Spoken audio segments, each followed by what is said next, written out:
Muy bien, vamos a dar comienzo entonces a la clase de Arquitectura de Sistemas Operativos para este primer cuatrimestre, la clase número 1 de la unidad 1, ¿no? De este primer cuatrimestre 2024. Arquitectura de Sistemas Operativos, una materia realmente importantísima para todo programador. Evidentemente necesitamos tener un concepto claro acerca de lo que es el sistema operativo. Recuerden que en broma decíamos el señor OS. Bueno, el señor OS realmente es el que manda absolutamente todo. Y esto, aunque parezca un chiste, aunque parezca extraño,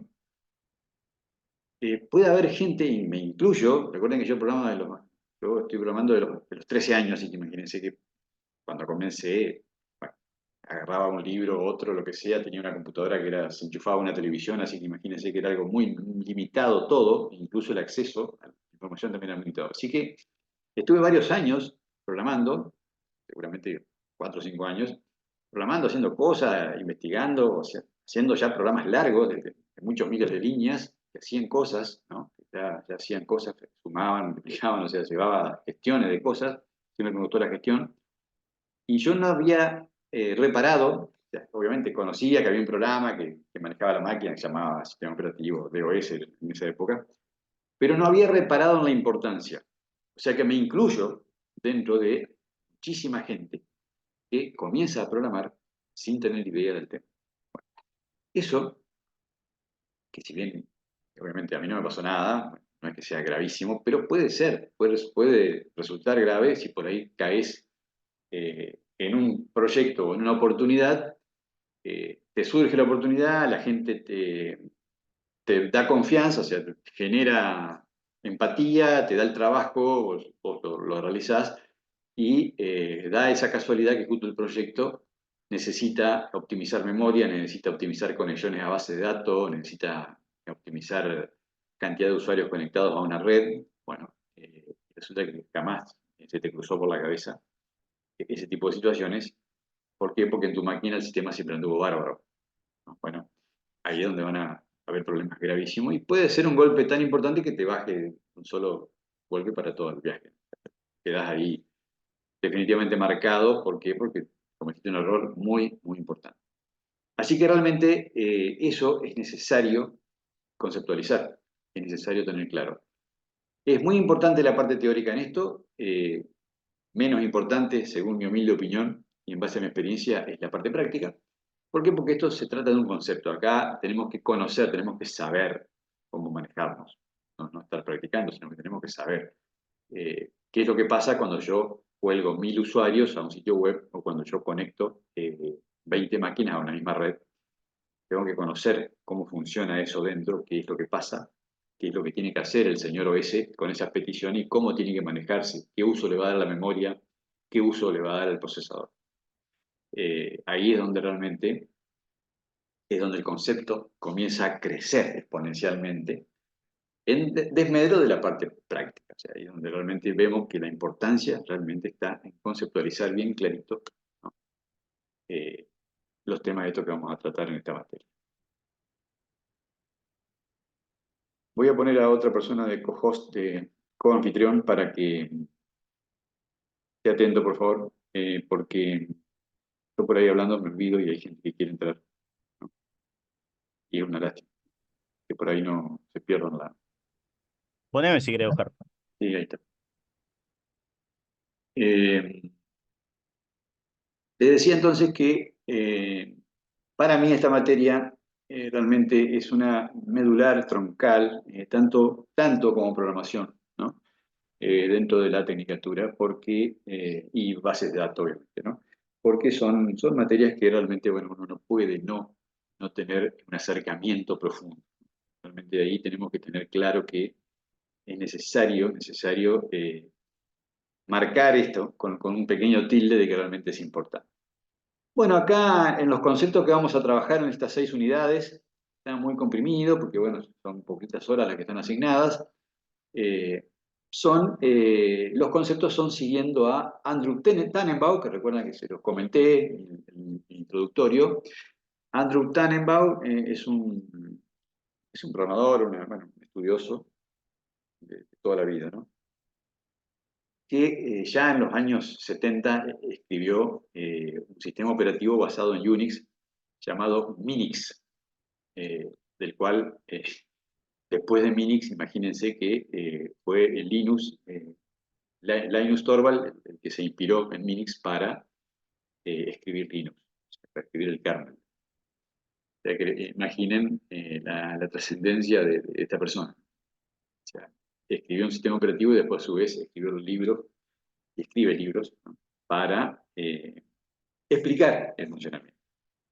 El que lo necesite el libro me avisa, yo le indico dónde descargarlo, en PDF, está disponible, así que realmente para el que tenga tiempo y quiera aprovechar o tenerlo como consulta o por si ahí surge una duda, es una lectura muy agradable, es una persona muy descontracturada, escribe como si hablara, así que realmente vale la pena totalmente dedicarle un tiempo. Bueno, ¿qué vamos a ver hoy? Vamos a trabajar con estos conceptos de la unidad 1, que tienen que ver con lo que es un sistema operativo, el concepto general. Lo vamos a tratar de poner en palabras ya precisas, desarrollar una oración completa y que quede un concepto claro como para poder estudiarlo y después, bueno, escribirlo en un examen, ¿no? Eso es un poco la idea. Dejar de divagar un poco, dejar de tirar conceptos de aquí y de allá, sino que tratar ahora de asentar un camino del conocimiento ya más firme. Y después vemos lo que es la arquitectura del sistema operativo, que lo que tiene que ver ya con lo que es la parte dura, la parte blanda, es decir, hardware y software de una computadora, todos ya sabemos, todo lo que es la parte de la carcasa, o sea, todo lo físico, el hardware, y todo lo que está dentro, todo lo que no lo vemos, lo que fluye electrónicamente por bits, es el software, que recuerdan que casualmente en programación vimos el concepto que es un concepto más amplio de lo que fuera un programa, sino que ya tiene una colección de programas y de otras cuestiones que integran el software. Y obviamente los programas y las aplicaciones. Vamos, además de establecer un concepto general, vamos a definir el sistema operativo y vamos a ver cuáles son los servicios y las funciones que presta. Y finalmente vamos a hablar de evolución histórica. Recuerden que también para mí, personalmente, ¿no? Es muy importante siempre el contexto histórico de los temas que uno estudia, porque eso ayuda mucho a entender qué es lo que estoy estudiando, de dónde viene, por qué hoy está así. Y creo que eso realmente ayuda demasiado. Realmente nos hace tener un concepto un poco más ubicado acerca del tema que estamos.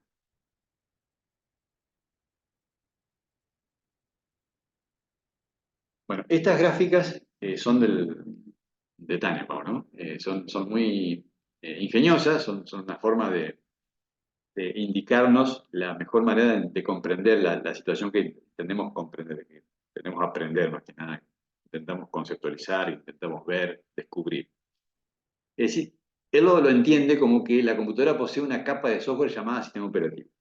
Ahí estamos de acuerdo, o sea, el señor OS que le decimos, es una capa.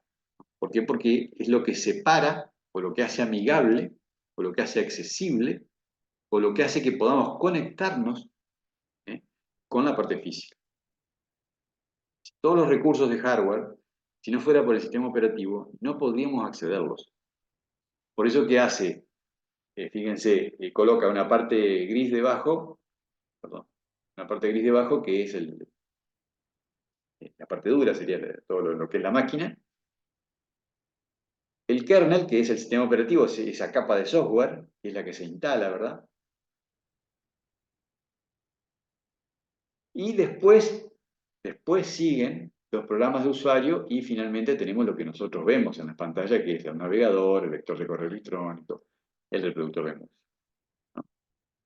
Fíjense qué claro que queda, ¿no? Cómo esta capa del sistema operativo hace que nosotros podamos subir de toda esta cuestión de acá tan profunda, que es la parte fría, que es la máquina, cómo el sistema operativo la hace amigable y le da vida. En este momento, por ejemplo, estamos viendo una pantalla en multicolor y demás, teniendo un chat abierto, bueno, un montón de iconos, una pantalla que incluso me están viendo a mí hablar, me están escuchando. Estamos grabando la clase. Todo esto ocurre gracias al sistema operativo que está administrando recursos para que los programas que están corriendo en este momento, el Zoom, ¿no? El sistema este, el PowerPoint que estoy presentando,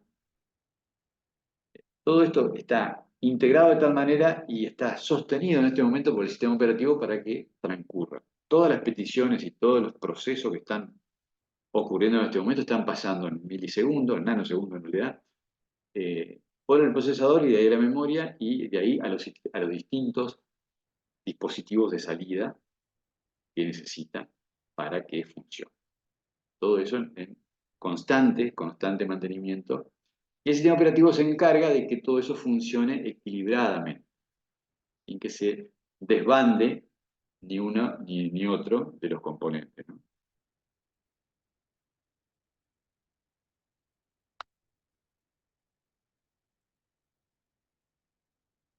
Y después habla de lo que es la arquitectura, ¿no?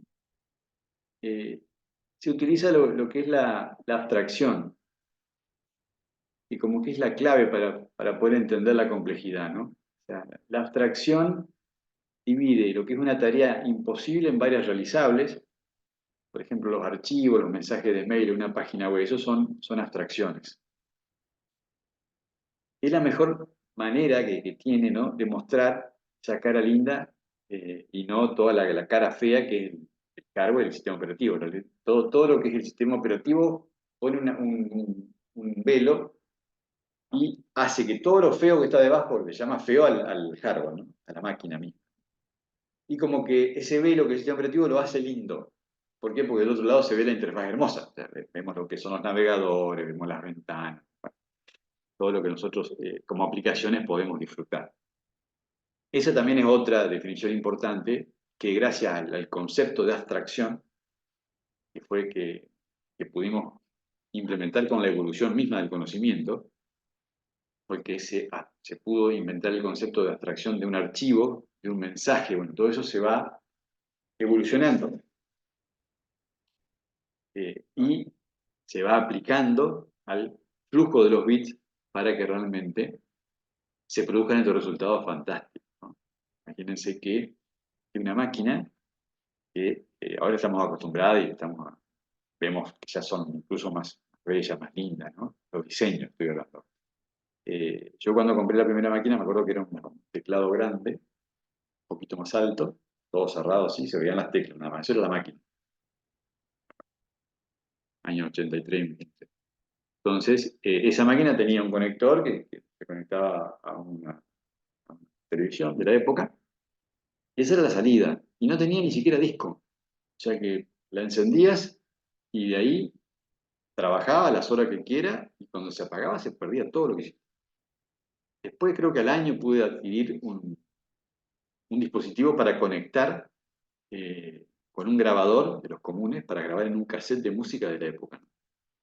Entonces ahí grababa. Y eso era como una forma de persistir los datos. Después los recuperaba de la misma forma y podía trabajar. No, nunca tuvo disco, siquiera podías guardar algo que habías hecho. O sea, la máquina se despertaba cada vez que la encendías en blanco, con un sistema operativo nada más. Tenía una memoria RAM, digo, creo que era 512, o sea, K, o sea, no llegaba ni un mega. Y bueno, eso era todo. Y imaginen de ahí la evolución enorme, gigantesca que ha habido para que hoy podamos eh, evolucionar a las pantallas actuales y a las barbaridades de potencia que tiene hoy, de proceso, los programas y demás, la cantidad de cosas que realizan gracias a la evolución de conocimiento que ha habido en estos aspectos. Uno de los temas que han logrado eso es la capacidad de abstracción que tiene la mente humana para poder, de alguna manera, generar,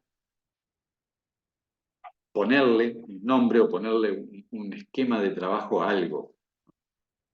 Entonces después de ahí se fueron dando cuenta de que había que tener una unidad donde persistir el dato que habíamos trabajado. Bueno, surgió el disco. Lo que pasa es que, si bien se conocía, porque todo esto es año 1970, 1980, imagínense que hacía 200 años que ya estaban pensando en esto. Lo que pasa es que no había tecnología que pueda soportar. Es como hoy pensar viajar a la velocidad de la luz. Y es impensado porque el hecho de la velocidad de la luz hace que los materiales que conocemos, por lo menos sometidos a las fuerzas tecnológicas que conocemos hoy, no resistirían, ¿no? Entonces, bueno, lo mismo pasaba en 1800, 1700, cuando empezaban a pensar en estas cosas. Se quedaban como, bueno, no había mucha, porque el cerebro no es que cambió tanto, o sea, medio que las ideas las hemos tenido siempre. Lo que pasa es que hace falta que la respuesta tecnológica pueda existir.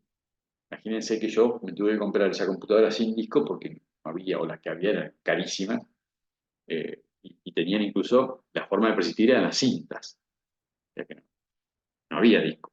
El disco surge después, cuando se genera todo el esquema del brazo que se mueva, bueno, la grabación, el disco, en fin, o sea, hay todo un tremendo avance con prueba y error, obviamente, hasta que se avance y se logra llegar a lo que, bueno, hoy tenemos, que realmente es increíble.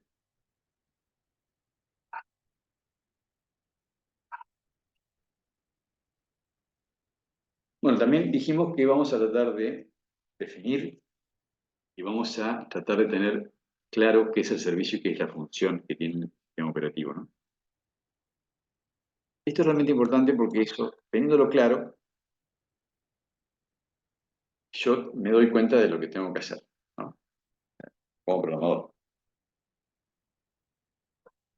Y también conociendo un poco la historia, conociendo, eh, por ejemplo, dándome cuenta que son 5 millones de líneas, o sea, nosotros escribimos en el PCIN a veces 30 líneas, nos parece mucho, eh, o tenemos un programa de 2000 líneas, nos parece largo. 5 millones de líneas tienen nuestro sistema operativo. Por eso que no hay muchos, ni tampoco se preocupa mucho la gente en querer meterle mano, porque en realidad, o sea, tenemos el valor vida y el valor tiempo. Recuerden que ahí están parejitos en importancia, ¿no?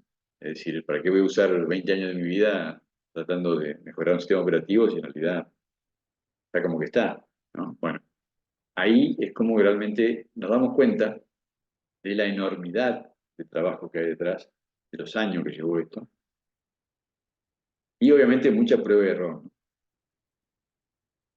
Pero como para tener claro es eso, es un enorme programa que permite la integración y funcionamiento de otros programas, que a la vez administra, asigna recursos,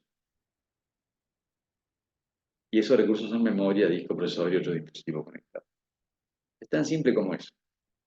Un programa que va a permitir que otros programas existan, coexistan con él, pero bajo su mando, digamos, bajo su control, bajo su administración constante de todos los recursos.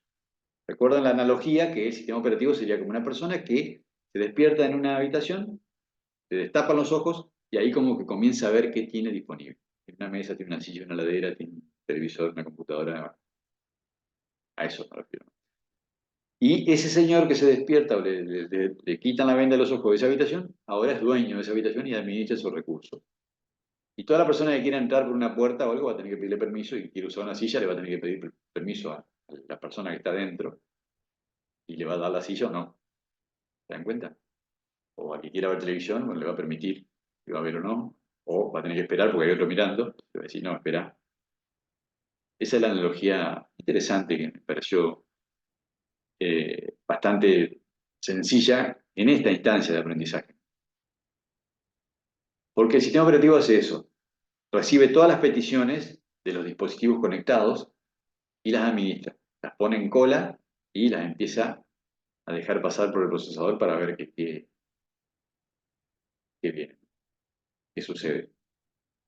O sea, podemos saber cómo hace, cuáles son los algoritmos que tiene para manejar cuando hay muchísimas peticiones y cómo se maneja. ¿Los hace esperar a todos o si puede ir haciéndolo? Cada uno cumpla. Tengo 5 para mirar televisión, pero cada uno va a mirar una película de 2 horas. Bueno, quizá lo dejo mirar 15 minutos cada uno de su película, cada uno ve su película 15 minutos, entra uno, ve 15, va a la cola. Entra el segundo, ve sus 15, va a la cola. Y así. Hasta que terminan los 5, él vuelve el primero y ve otros 15 de su película. Entonces como que hay más equilibrio también de funcionamiento. No tiene tampoco mucho sentido todo el otro caudal de peticiones que se están gestando porque el usuario está haciendo clic constantemente, ¿no? Por eso ustedes por ahí cuando la computadora hacen un clic acá, otra llave en la máquina se queda, porque bueno, está pasando eso, ¿no? Se generó un cuello de botella, se llama, porque las peticiones no están pudiendo ser satisfechas y el sistema operativo se ha quedado ahí. No es que está procesando cosas, pasa que la impaciencia del usuario a veces genera que bueno, se aborte todo y bueno, se inicie. O sea que después eso genera algún fallo porque se puede romper algún archivo, se puede dañar alguna ubicación de memoria y eso hace que después el programa falle, el mismo sistema operativo. Así que bueno, resumiendo, un extenso programa que permite la interacción de otros, que a su vez lo va a administrar. ¿Sí? Yo te permito que vos vengas, pero bajo mi administración. Donde asigna, controla todos los recursos que están disponibles. Absolutamente todos.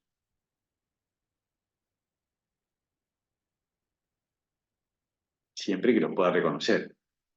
Es decir, si yo le conecto una antena extra o le conecto, no sé, un dispositivo que no es reconocido por el sistema operativo, porque no tengo el programa que lo hace reconocible, a ese no lo va a poder administrar. Directamente no lo ve, se dice, ¿no? Directamente no lo tiene en cuenta. Y el servicio primordial, el servicio fundamental que brindan los sistemas operativos, es el acceso a esos recursos dadas las distintas peticiones de distintos programas. Todas las peticiones, siempre de todos los programas, van a pedir la autorización de servicio al sistema operativo. Y la función principal es controlar la correcta distribución, así que haya un equilibrio constante de funcionamiento. Eso es como el gran objetivo de los sistemas operativos. Después sobre estos temas vamos a volver en otras unidades, porque son temas realmente relevantes, importantes, que no terminan ahí. O sea, hay más para bucear, hay más para profundizar acerca de esto. Hay otros temas conexos que tienen a alimentar también estos otros conceptos. Por eso que dejamos presentado así el tema aquí. ¿Por qué? Porque después lo vamos a completar. Pero este concepto es el que realmente tenemos que manejar. Hay que tener claro que este es el concepto manejable. Un servicio de brindar acceso a los recursos disponibles y con un objetivo, una función primordial, es mantener ese equilibrio de funcionamiento.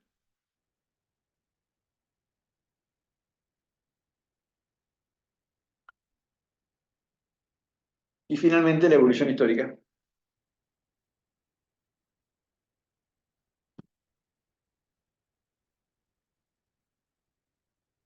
Ya les había dicho yo que me parece importante siempre tratar de comprender cómo viene la mano históricamente con las cuestiones que se tratan de aprender o estudiar. Fíjense que aquí esto comienza, bueno, hace muchísimo, ya estamos hablando de más de 200 años, que ya se tenía una idea acerca de esto, ¿no? No es que fue algo extremadamente nuevo. Lo que pasaba era, como le dije hace un rato, o sea, hace unos minutos le estaba comentando que no había soporte tecnológico que respaldara las ideas locas de esa época, ¿no? Entonces, eh, yo debajo del título puse válvula, transistor, circuito integrado, microprocesador, porque eso es como la cadena de evolución. Pero hay muchos años ahí en medio. Se acelera de circuito integrado y microprocesador, ahí se acelera, pero en realidad lo de antes también demoró bastante. Es más, de hecho, en la primera máquina analítica, o sea, ni siquiera llegando a la primera generación, o sea, antes de la primera generación, no había nada. O sea, imagínense lo que fue la válvula en 1945, o sea, por 10 años estuvimos alimentando la función de movimiento de los bits a válvula. Eh, ¿Recuerdan quizá, algunos recuerda o sabe por historia que los primeros televisiones que existieron eran a válvula? tenían unas válvulas grandes, con unos focos gigantes así, que eso encendían y eso generaba la posibilidad de transmisión.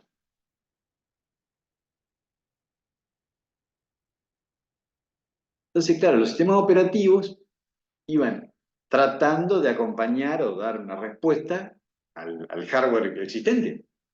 Imagínense, tampoco, ¿de qué servía tener un sistema operativo basado en C hace 200 años?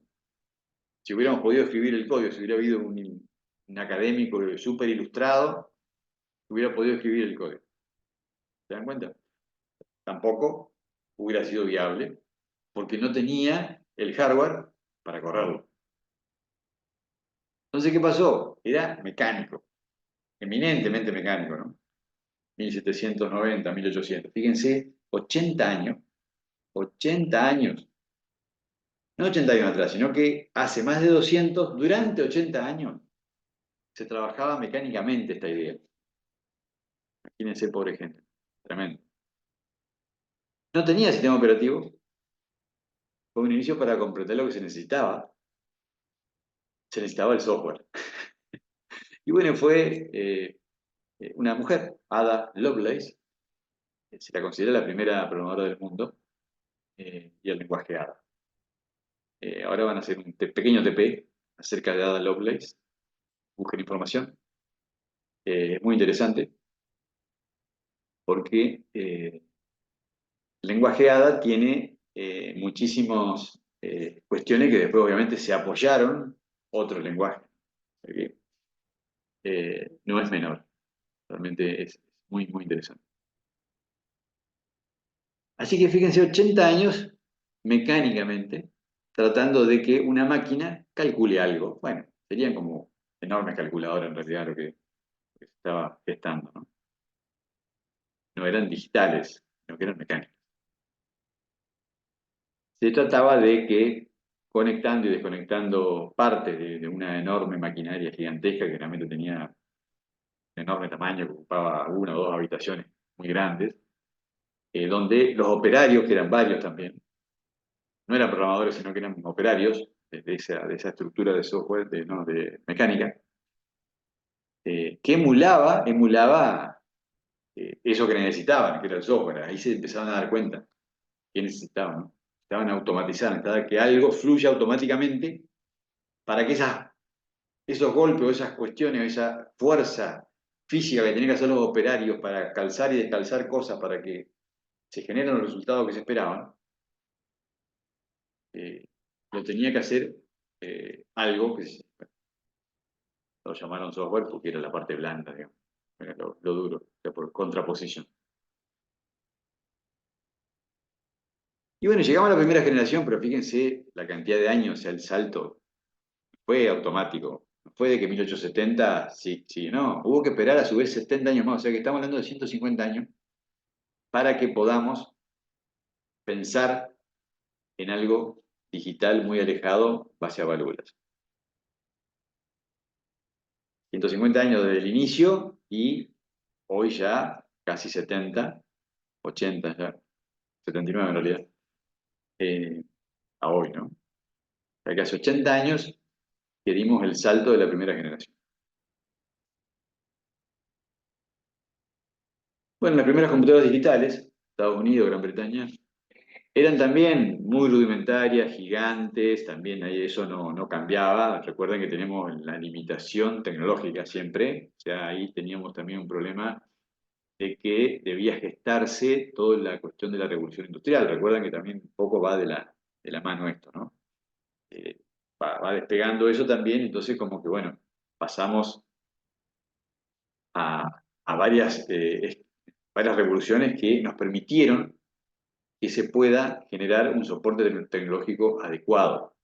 Por eso que todavía seguía el problema del tamaño. Eran muy, muy grandes, muy rudimentarias. Y siempre, siempre seguíamos con los cálculos básicos, ¿no? Con demora de varios segundos, pues, minutos también. Los lenguajes de programación todavía estaban lejos. Siempre hablábamos de conexión de circuitos. O sea, era todo muy a nivel electrónico, la idea. Después, bueno, se pasó a las tarjetas y siempre con muchas horas de trabajo para alcanzar Pequeños resultados que eran, por ejemplo, conocer la nómina de sueldo, que era lo que más se quería hacer porque la empresa comenzaban a tener muchos empleados, porque ya estaba todo el tema del empresariado, el tema de la cantidad de obreros, la gente bueno, que trabajaba en las empresas. Entonces eso comenzó a generar un problema de la liquidación de los saberes, era un tema. Entonces con esto se lograba eh, afianzar y lograr llegar a resultados con las tarjetas perforadas, donde accedían a un resultado donde podían tener claro eh, qué es lo que había que pagarles. Realmente.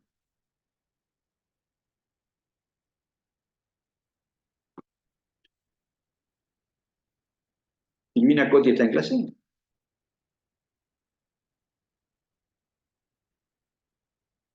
Parece verla. Parece que se ha desconectado.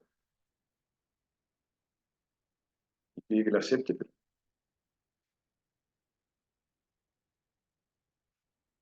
bueno. Y bueno, por 10 años, imagínense que lo lento, ¿no? También, ¿no? 10 años trabajando con esos semejantes enormes máquinas para dar un resultado que eh,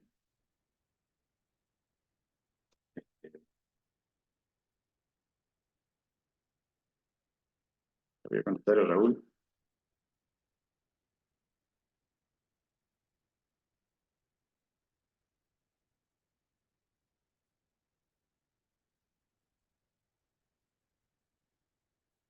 Bien,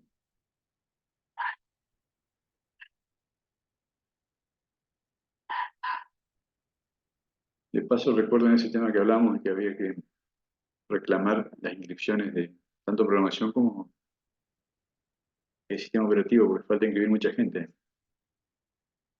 Y bueno, fíjense que de 1955, también por otros 10 años, llegamos a la segunda generación, los famosos transistores. Eso fue ya un avance tremendo también porque el transistor es como la, la base del procesador, ¿no? Entonces, como que ahí sí, pero claro, también evolucionó mucho la tecnología, evolucionó mucho la parte industrial, y eso también hacía que se pudiera llegar a tener grandes resultados.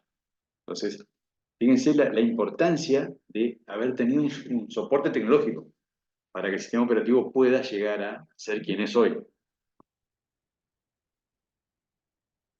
Bueno, seguían siendo grandes las máquinas, 1965, terminamos con esa época, un poco más refinada, ahí se ubicaban en cuartos con aire acondicionado, bueno, ya había aire acondicionado también en esa época, ¿no? Y estaban programadores y operadores. Ya comenzaba a haber un poco más de gente dedicada, estudiosa del tema, y aparecieron los primeros lenguajes de máquina más que nada, y el Fortran fueron lenguajes muy básicos, pero que fueron base de otros, obviamente, que generaron eh, una base muy importante para los lenguajes de programación que hoy conocemos. 1965, fíjense dónde estamos, y pasamos a la tercera generación, que eso llega hasta el 80, es decir, yo ya accedí a mi primera máquina en la cuarta generación.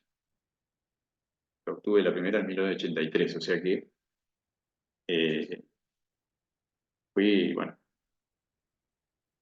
agraciado. ¿Por qué? Porque ya venía con todo lo nuevo, en realidad, era algo increíble. Pero ¿qué pasó? En la tercera generación ya aparece el procesador, o el circuito integrado, que tiene un gran desafío, que es aprovechar ya los espacios, porque también empieza a achicarse todo, porque logran generar el componente que genere el proceso y ocupe poco espacio.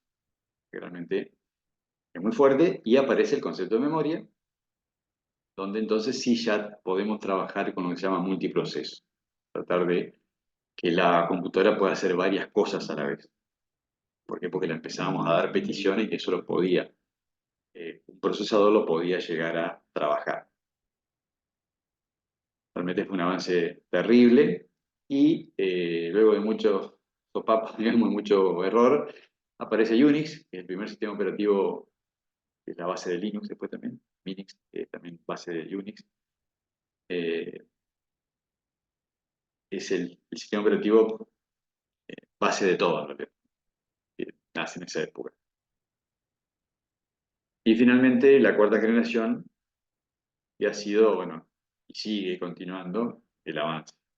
¿Por qué? Porque así como hablábamos en el propedéutico, en el curso introductorio, hablábamos de von Neumann, que de 1950 creó la revolución que hay de los bits, conexión con la memoria, los bus de datos, el procesador, la unidad aritmético lógica. Eso sigue hasta hoy. Bueno, lo mismo pasa con los procesadores. O sea, se genera mayor capacidad, mayor cantidad de núcleos, pero siempre la misma idea. Hasta ahora no ha habido otro cambio. Estamos hablando ya de casi, bueno, 44 años, estamos hablando, ¿no? Sí, desde el 80. Y no hay prácticamente forma de superar esto, salvo por lo que denomina estructura cuántica, que está, bueno, años luz, o sea, tampoco es una idea. O sea que también, por eso doy el ejemplo de la velocidad de la luz, porque es más o menos eso. Sería una computadora sin cables, o sea, eh, donde la velocidad sería elevada, creo que están hablando de millones de veces más rápido todo, y de capacidades. O sea, prácticamente muy, muy disparatada para lo que hoy tenemos tecnológicamente hablando. O sea, la idea es genial, pero no tenemos cómo soportarla tecnológicamente. Lo que pasaba, bueno, hace 200 años, ¿no? Más o menos esa es la historia. Bueno, con esto como que cerramos conceptualmente eh, la parte esta teórica, que realmente me parece fundamental, que, bueno, que todo programador debe conocer. Está extremadamente comprimido, resumido, porque se trata de que los conceptos queden claros, no se trata de pasar eh, 50, 100 páginas repitiendo cosas con una redacción extensa sino que realmente lo de acá como programadores lo que nos interesa es entender qué pasa. Porque nosotros como programadores tenemos que entender siempre, tenemos que tratar de entender rápido qué pasa, porque cuando viene una situación, un cliente, un problema, siempre son cuestiones nuevas, la mayoría, ¿no? Por lo menos a mí, bueno, no me deja de suceder, siempre es distinto, porque la gente ve distinto, o sea, vos hablas con una persona que te atiende a un gimnasio y te pide una cosa, y hablas con dos más y te piden dos cosas distintas, porque lo ven distinto a su negocio, porque le agregan otra cosa, porque lo quieren manejar de otra manera, o sea, quieren hacerle, uno le quiere tomar las medidas a la gente, otro lo quiere pesar, bueno, el otro quiere sacarle la foto para ver cómo evoluciona, el otro quiere decirle que tome tal y tal ruta de entrenamiento. Otro pretende que no, directamente darle el uso de la máquina y que la persona lo haga por sí misma. Bueno, son conceptos todos distintos. Entonces, como que no se puede generar una idea de decir, bueno, yo hago esta solución para gimnasios.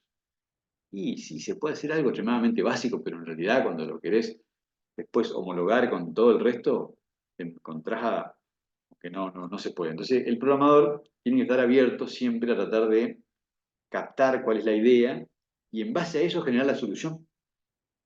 No se trata de pulsear con el cliente, decir, no, vos tenés que hacer esto, no, porque el cliente necesita, cuando el cliente viene con lo que sabe que quieren. A veces hay clientes que no, tampoco entienden, no quieren saber, pero si el cliente ya viene clarito que quiere tal cosa, el programador no puede empezar a pelearse con el cliente, ¿no? Salvo que eso atente contra la integridad del programa. Bueno, puede ocurrir, bueno, muy posible, pero en algún momento puede darse. Pero el concepto final es que como programadores nosotros estamos abiertos necesitamos estar abiertos a comprender para poder dar respuesta, para poder dar una satisfacción al cliente, ¿no? Bueno, esta manera de hacer un paseo rápido por los conceptos es una forma de comprender rápidamente qué es lo que sucede. Y de esa forma eh, entrenamos, ¿eh?, nuestra capacidad. Y les quería comentar algo más. los trabajitos prácticos, esto que realmente vamos agregando en cada clase, eso tiene una función de entrenamiento en realidad, porque ustedes tienen que aprender a dar respuesta. Entonces, así como les sugería hoy, descarguen el material, ya organícenlo rápidamente, no se dejen estar. Con el trabajo práctico lo mismo. O sea, el trabajo práctico ya lo tenés que hacer, buscar el momento. ¿Por qué? Porque el programador, esa es la actividad. El programador necesita optimizar el tiempo todo el maldito tiempo. O sea, no hay manera de que no se optimice tiempo, porque de lo contrario, no da servicio, no da resultado. Y cuando el programador optimiza y da resultado, gana seguridad, y gana trayectoria, y gana clientes, y gana conocimiento. Y por supuesto, es más feliz. ¿Por qué? Porque hace de su respuesta un resultado exitoso. Entonces, generalmente es todo ganar, ganar constantemente. Entonces, el quid de la cuestión de los TP, cortitos esto, es para que esa actividad que hay que hacerla, en algún momento la busquen y la realicen. Y ya la entreguen. Cosa de que también se entrenen en ese aspecto, porque después a futuro, cuando estén trabajando, todo el tiempo la gente le está pidiendo cosas. Y vos tenés que tener capacidad de respuesta. Una forma de entrenarse es esa. Descargar el material, organizarlo, hacer el TP, bueno, estar previsto ya para la clase. Todo eso es realmente parte de nuestra vida como programadores, como gente del software, como gente de la industria de la informática. Bueno, con esto cerramos aquí la clase y vamos a abrir a consultas. Vamos a dejar opción.